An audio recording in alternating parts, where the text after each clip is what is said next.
American Top 40.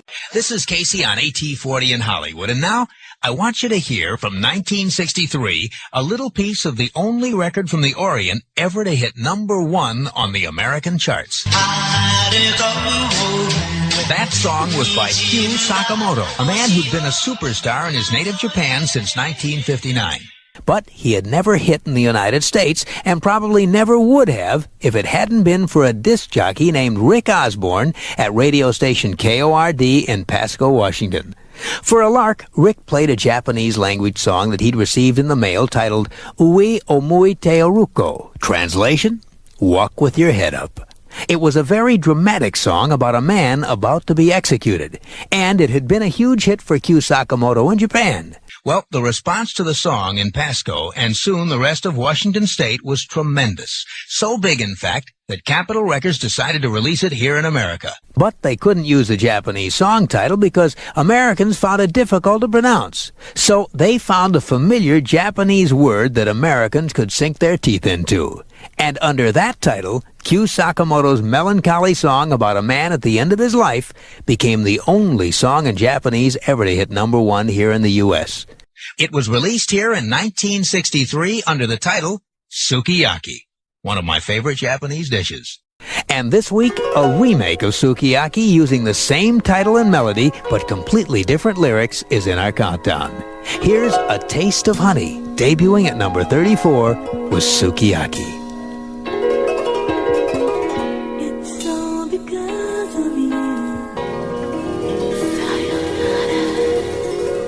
Debuting at number 34, one of 6 new records on American Top 40 this week, A Taste of Honey with Sukiyaki.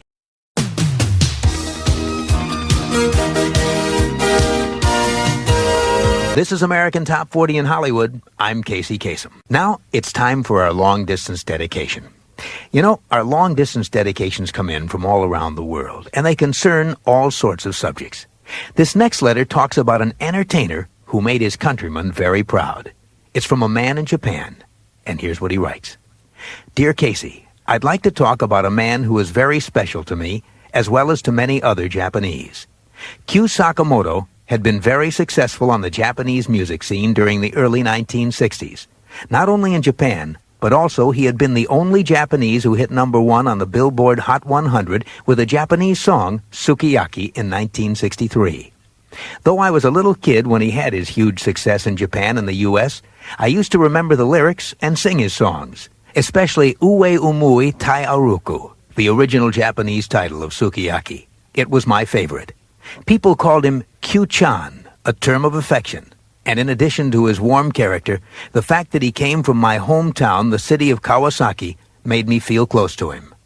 Although he hadn't made the Japanese domestic chart since 1971, he still had been popular as a TV personality. But the end of his life suddenly came. On the way to help the election campaign of his old friend in Osaka, he happened to take the jumbo jet, which crashed into a mountain and took the lives of 520 people on board. The father of 2 daughters, he died at the age of 43. So, Casey, I'd like to dedicate Sukiyaki to my hometown hero, the late Q-chan, the only Japanese who hit #1 in the U.S. Sincerely, Mamoru Takahashi. Mamoru, here's your long-distance dedication.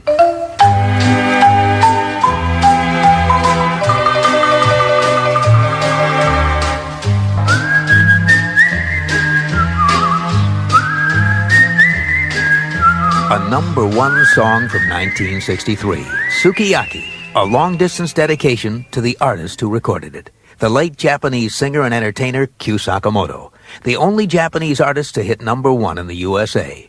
A dedication from his fellow countryman, Mamoru Takahashi. And the countdown continues on American Top 40. Casey's Coast to Coast.